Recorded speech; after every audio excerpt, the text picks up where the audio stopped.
Les jeunes vivent dans un autre monde. Un monde où la seule chose horrible, terrible, c'est de ne pas avoir le code Wi-Fi.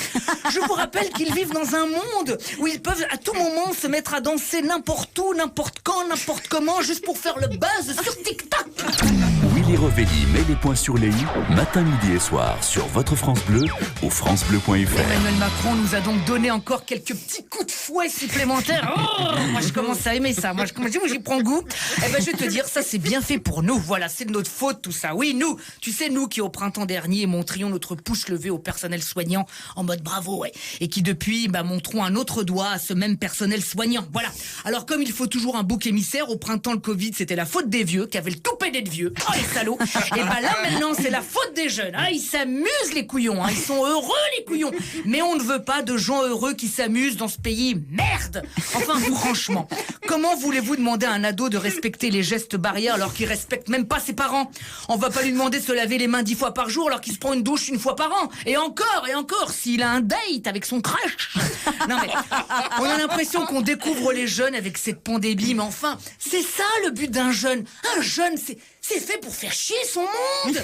C'est de toujours faire le contraire de ce qu'on lui dit de faire. Les jeunes vivent dans un autre monde. Un monde où la seule chose horrible, terrible, c'est de ne pas avoir le code Wi-Fi. Je vous rappelle qu'ils vivent dans un monde où ils peuvent à tout moment se mettre à danser n'importe où, n'importe quand, n'importe comment, juste pour faire le buzz sur TikTok. Voilà, jeune. Justement, qu'ils en profitent du TikTok. Tiens, parce que selon une énième étude à la con, il paraît qu'il faudrait éviter d'utiliser les mots constitués de consonnes explosives comme le P, le B, le K, le T, parce que leur prononciation, on voit le plus de gouttelettes dans l'air. Je viens d'en faire 2000 là.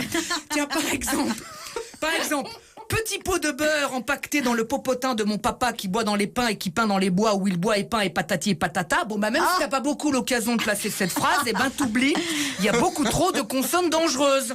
Bon, voilà maintenant qu'on va nous interdire de prononcer les consonnes. T'imagines à la boulangerie sans consonne pour dire une baguette pas trop cuite et 100 grammes de chouquette, s'il vous plaît? Sans consonne, ça nous a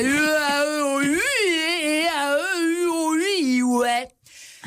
C'est clair. Voilà, j'ai essayé ce matin, la boulangère qui pensait que j'allais faire un AVC a vite appelé le SAMU et j'ai pas eu mon pain. Enfin bon, je pense surtout que certains médecins qui nous prédisaient il y a quelques temps qu'il n'y aurait jamais de deuxième vague, eux, ils devraient éviter les consonnes et surtout, ils devraient éviter de parler tout court.